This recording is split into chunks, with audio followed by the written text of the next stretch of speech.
questions we wrestle with as Christians about who God is, how do we live out our faith, what is the Bible, what is the truth of the Bible, what are we supposed to believe, how are we supposed to live?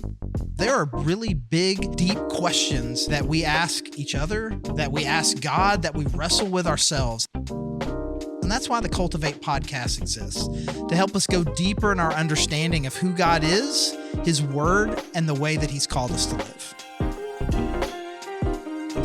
Hey everyone, welcome to the Cultivate podcast through the Grove Church. I am Charlie Lofton, the lead pastor there, and we have with us creative director, Big Gail. I feel like Big Gail, like that. Gail? It doesn't feel right. Hey, Big Gail. Yeah, like that's why a lot of people didn't like it. But if it's you gave yourself that name. Well, no, I did not give myself that name. It started in Pi-Fi, shout out. And throw what you know. Always. Okay. But they would, it's some rap song that's like, "Hey, big girl, make him back it up." So it's, "Hey, big Gail, make him back it up." Oh, okay. Yeah, so it came from that, but then a lot of people just shortened it to Gail. And so I would never suggest introducing myself as Big Gail. But if you're going to play Xbox with me. If I were going to give you a nickname like that, and I think I have called you this before. B-Gail. B-Gail. Yeah. B-Gail. Yeah. Not Big Gail. B-Gail. Yeah, that's fair. Anyways, we are in a series that we're doing, working our way through systematic theology, which is kind of the study of who God is and what the Bible teaches, but thinking about theology in very specific categories. And we're going to work our way through 10 different categories, actually fairly slowly, but not as slowly as one could, right? Have you ever seen like a lot of people around here are familiar with Wayne Grudem? Yes. Who's written some theology books. He's got this book. It's about maybe 100 pages, called 20 Things Every Christian Should Believe. Yes. And then there's the bigger. A bigger one, And medium, and then there's what even is this, right? Right. And so we're somewhere between the 20 and the somewhere closer to the 20. Somewhere between the 20 and the medium. Okay. Anyways, working our way through this, and we started category 1 with theology proper. What is that? What is theology proper? Theology about God. Yeah. What do we believe specifically about God? The theology, we use this it's the study of God, but we use it in this more overarching term to like things about God and things that are connected to God. Theology proper is like, what do we specifically believe about God? Yeah. And we decided last week, we talked about his nature, which we decided we were theists, not only theists, but monotheists. And not only monotheists, but Trinitarians. And we tried, to explain that? I think we did. With best one can. Yeah. We circled around the fire a lot. Yeah. We spent a lot of time talking about what it isn't. Right. Which is really sometimes the best that we can do. Sure. Justified some of the ambiguity. And that just because it seems like Christians made it up.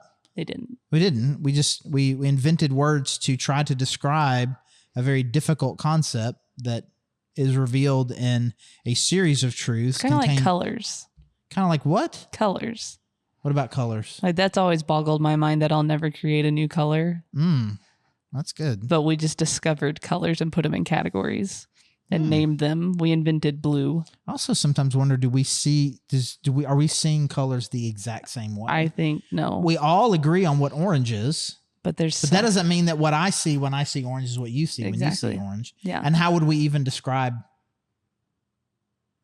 Because whatever words I use to describe orange are also the words that you use to describe orange, regardless of what it is that you're seeing. But we point and... Right, that. Oh, it's bright, it's vivid. It's association. Sure. Yeah. Anyways, okay, that's not what we're talking about. Nope. So we talked about the nature of God, and what I want us to do now is talk maybe what is he like? What are some of the characteristics of God? And the first category I want to talk about are the omnis. Okay. You know what omni as a prefix means? No, I've never thought about that. You have an omnidirection. You have something that's omnidirectional. Omnidirectional marketing. Yeah, omni-channel. What does it mean? What goes is to multiple. Something omnidirectional? What does that mean? Goes to a lot. It means every. Multidirectional is going to a lot of them. Different. Omni-channel marketing. He's going to every channel. All the. That's a big claim now that I think about it then. Right. Sounds bold. And so there are some words that have the prefix omni that are very often used to describe God. We could probably come up with more, but there are primarily 4 that get used very often. Omnipotent. Omnipotent, which means he is all. No, everywhere, present, all powerful. Omnipotent is all powerful. Okay. Omnipresent. Omnipresent. He's everywhere. He is everywhere. Omnipotent. You already said that one. I already said that one. But it's close to that one. Omnipotent. That is just mispronouncing the first one. I don't know the next one. You actually might know it from literature, the different types of narratives in fictional categories. No, I don't know it. Omniscient. Oh, I have heard of that. You have heard of that, right? Yeah. So you can have, like, you're reading a fictional book. It's like, like the author everything. that is narrating knows everything about like Harry Potter. Everything. Or you can have one that is limited to a particular person, but you know everything that person knows. But I don't know what you know. I only know what this person knows. Anyways, so omniscient means that God knows everything. Yeah. Okay. And then, so we got omniscient, omnipotent, omnipresent, and the one that you've probably not heard before because it is omnibenevolent. He's really nice. All good, all loving. Okay. So everything that God knows everything, is everywhere, can do anything, and is always loving. Okay. So those are the 4 main characteristics that kind of these superlatives that are used to describe God. Obviously, there's way more about God than those things, but those are the 4 big categories we have for God. So there isn't anything that God can't do. There's anything God doesn't know. He is everywhere at once, and he is always all loving. Which, if any of those, make you kind of go, what? Maybe the all everywhere. Yeah. Just because I can't comprehend someone enveloping a world. Right. Yeah. I mean, and beyond that, if our understanding of the universe is correct, then he's so big. Time and location are very similar. So to be everywhere at once is insane. Is very similar, if not the same thing, as being every when at once. Right. And so if you are everywhere and every when at once, that means God is existing simultaneously everywhere and at every time that has been or will be. Yes. And so at this point, we're talking about a God that exists outside of linear time and space. So we are people, we exist in one place, progressing through time in a linear way. There was yesterday, today is today, and there will be a tomorrow. I am here, and then I will go there, and then I was there. And so my location and time are very specific and are different. But if God is everywhere and every when, then there is no place or time that God has ever been. Yeah. He just is everywhere. Yeah. And so in that sense, it really does have more of an all-encompassing an earth. He's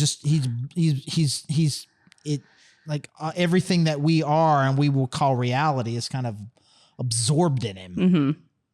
Which can kind of lead people then to some of these fancy words that we used last episode, pantheism or panentheism. That is one and the same.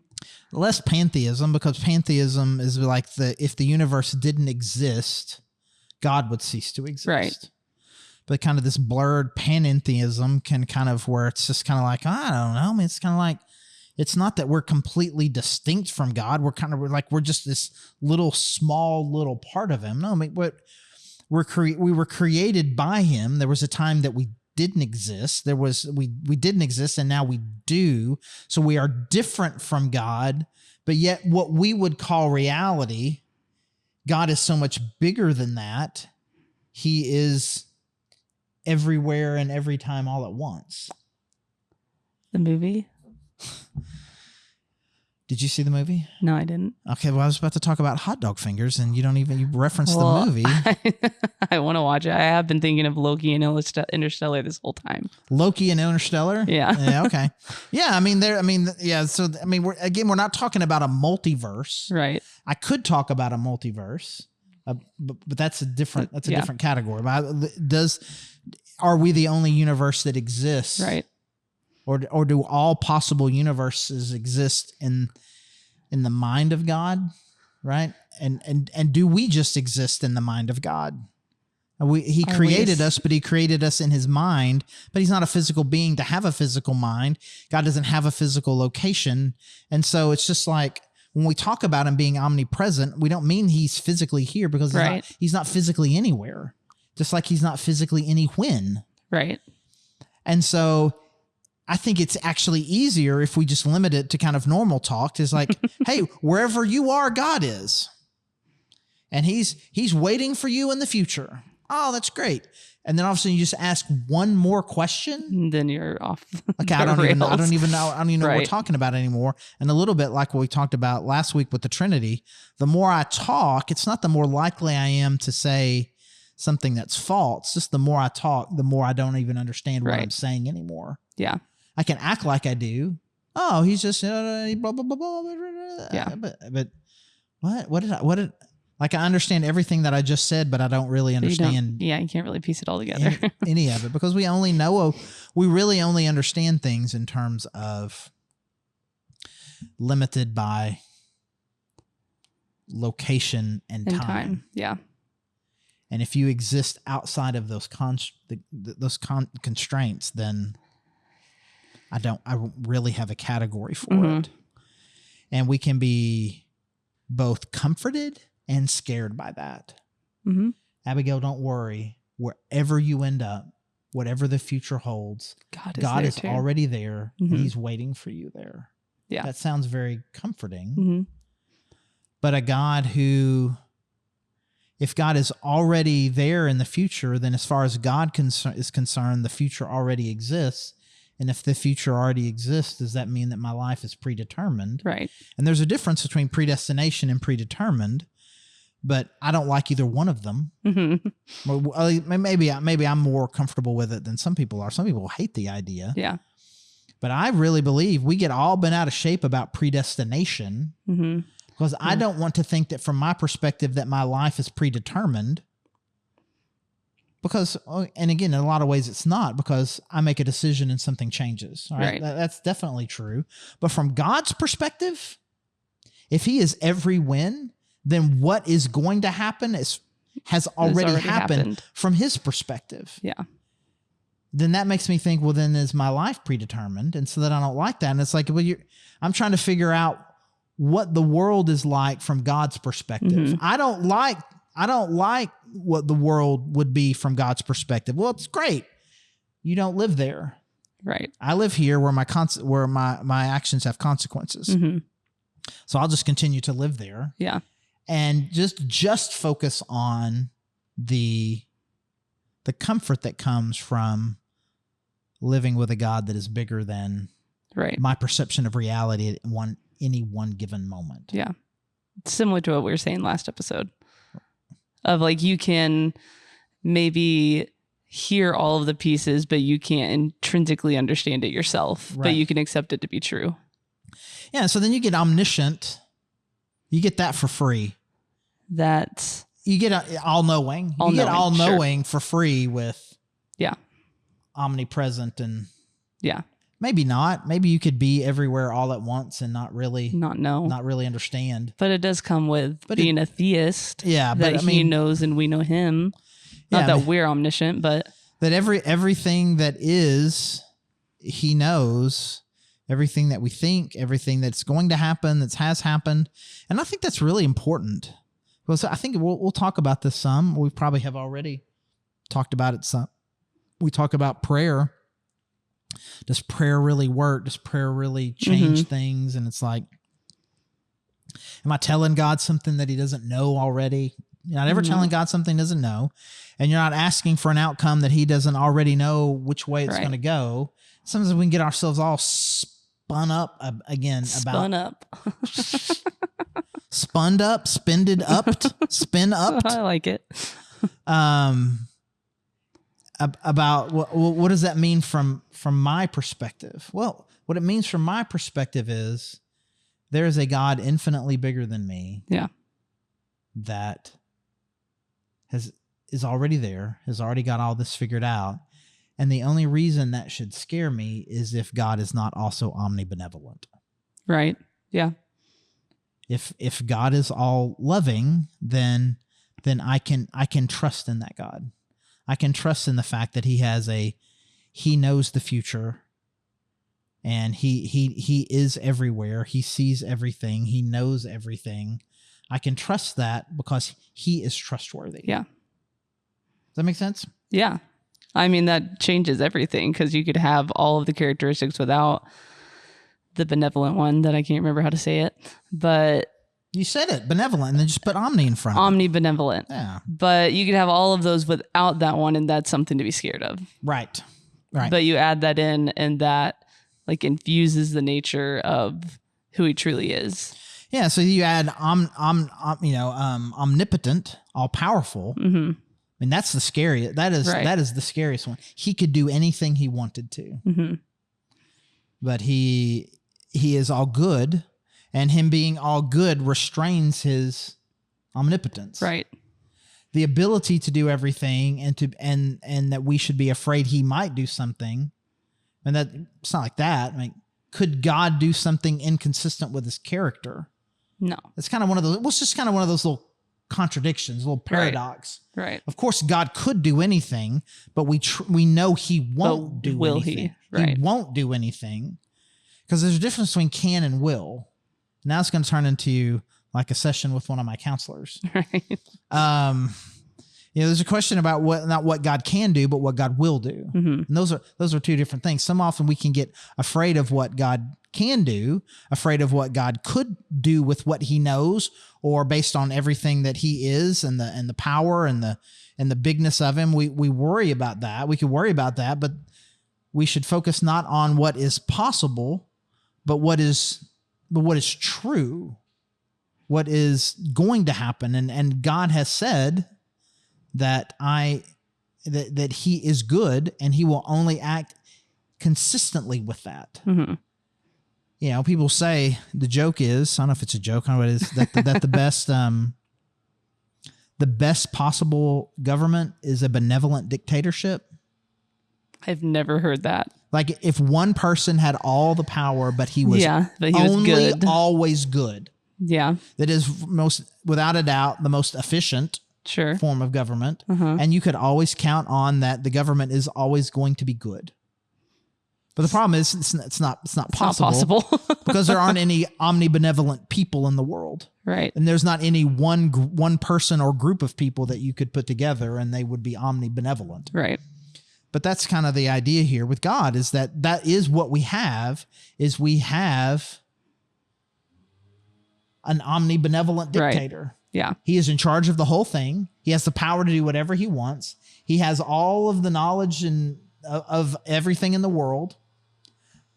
But I can trust in that because he is all benevolent, all good. Yeah. If I said we live in a dictatorship now, you would be scared. Of course. Because I do not trust the character of anyone. Right. And so we describe omnipotence, we describe omniscience, we describe omnipresence, and that's scary because all of that power should not rest anywhere. Someone who has all knowledge and all power is by definition dangerous unless they are in fact all good. Yeah. Now, I'm going to ask a question, and then maybe this is the question that you're just going to ask me. Seems like that there's quite a few things that God has done, maybe described in the Bible, mm-hmm. or the way that the world works, that don't seem good. Fair. Right? They don't seem good. It doesn't seem good. So he's got all the power, and he is all good. Why aren't things going better? Yeah. I mean, you can look at a ton of current events. I mean, you can look at the hurricane right now. Why would that happen? And I mean, I guess that maybe takes us back to the paradox that you're saying of he should be able to overcome all these things, but why does he not? Right. And so looking into the character of his actions, I guess. Yeah, so to me, this takes us to a separate category of characteristics of God that I think are all very, very important to me. And if you have been listening to this podcast for, say, more than a year, you have probably heard me mention some of these things before because they're very common biblical words that we use a lot to describe Jesus, to describe God, to describe various aspects, things in the Bible. And all of these words are at various places used to describe God. Gracious. I'll use the noun forms. Grace, mercy, just, wrathful, right? These are all words that are used to describe God. And I want to define them to kind of help us understand. Okay. So we'll start with justice. Justice is I get exactly what I deserve. If you earn something good, you get it. If you deserve something bad, you get it. You get punished when you deserve to be punished. You get rewarded when you deserve to be rewarded. Right. Okay. So God is, the Bible talks about God is just. God. Reward, God rewards people. A reward is you do something good, you get a good thing. Right. Punishment is you did something bad, you get something bad. And I would like to suggest that the word wrath is the same as that. Yeah. We use the word wrath and we think of it as equivalent to cruelty. Right, but it's just a just punishment. Cruelty is I give you something bad on my own whims. Right. That's not what God is, and that's not what wrath means. When we say the wrath of God is revealed, it is the just punishment. A just punishment has been revealed. So just, I get what I deserve. Punishment, I get a bad thing I deserve / wrath. Reward, I get something good that I deserve. Grace, I get something good I don't deserve. Mercy, a bad thing I do deserve is withheld. Okay. You deserve a punishment. I don't punish you. That's mercy, which is different than grace, which is here's a good thing. Here's a good thing. Right. Technically, maybe mercy is a subset of grace. Sure. To give someone mercy is to be gracious in a sense. Yeah. But mercy is more specific in that it is the withholding of a punishment. And so God is always cover to cover described as just. But really, God is also described as being gracious and merciful. And if we want to talk about inherent contradictions in the character of God, some people like to talk about, well, how can he be all loving and all powerful and bad things happen? Well, my question is, how can God be just and gracious? You can't be just and gracious. You can't be just and merciful. But he is. Right? And so our definition of these words are limited and are really our descriptor of God. Or we need to say this, God is always just, but when he is not, it is to our benefit. Yeah. Never to our harm. We will never receive less reward than we deserve or get more punishment than we deserve. Yeah. I like that as unfavorable, but I think that's a really good way to break it down of he's not going to be unnecessarily cruel, but he will be just in punishment, and he also will show beyond what you would expect grace. Right. Yeah, and so God is... You have 5 minutes. Okay. So God is... He is good, which means he will never punish someone for something they didn't do and will always reward and give people what they deserve. That does not mean that punishment does not happen. Right. Because he is just. But then so then the question then becomes, does there seem to be more punishment out there in the world at large than is deserved? What did the people in the hurricane do to deserve this? Right? And so then we just start to ask more meta questions about, well, each individual person, what did this person do? as opposed to what the world has done over the course of its existence, what people have done over the course of our existence.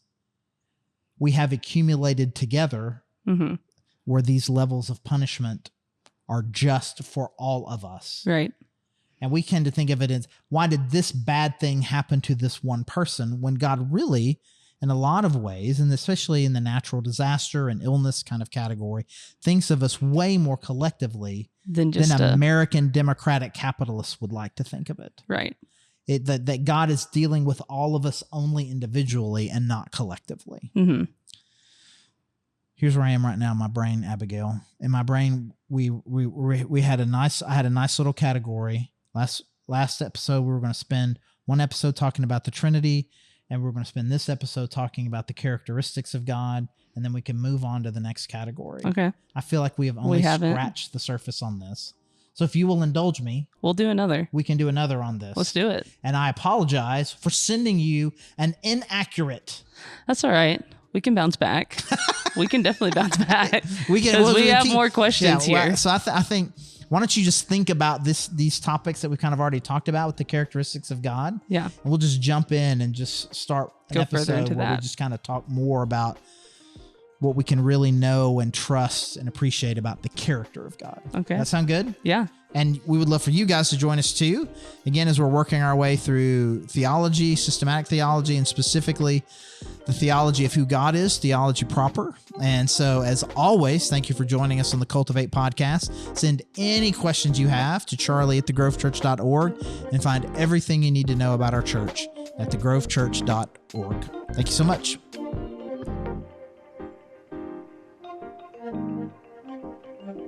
Thank you for listening to the Cultivate podcast. Our hope is that you are taking steps to go deeper in your faith, that you are asking big questions and you're looking for answers.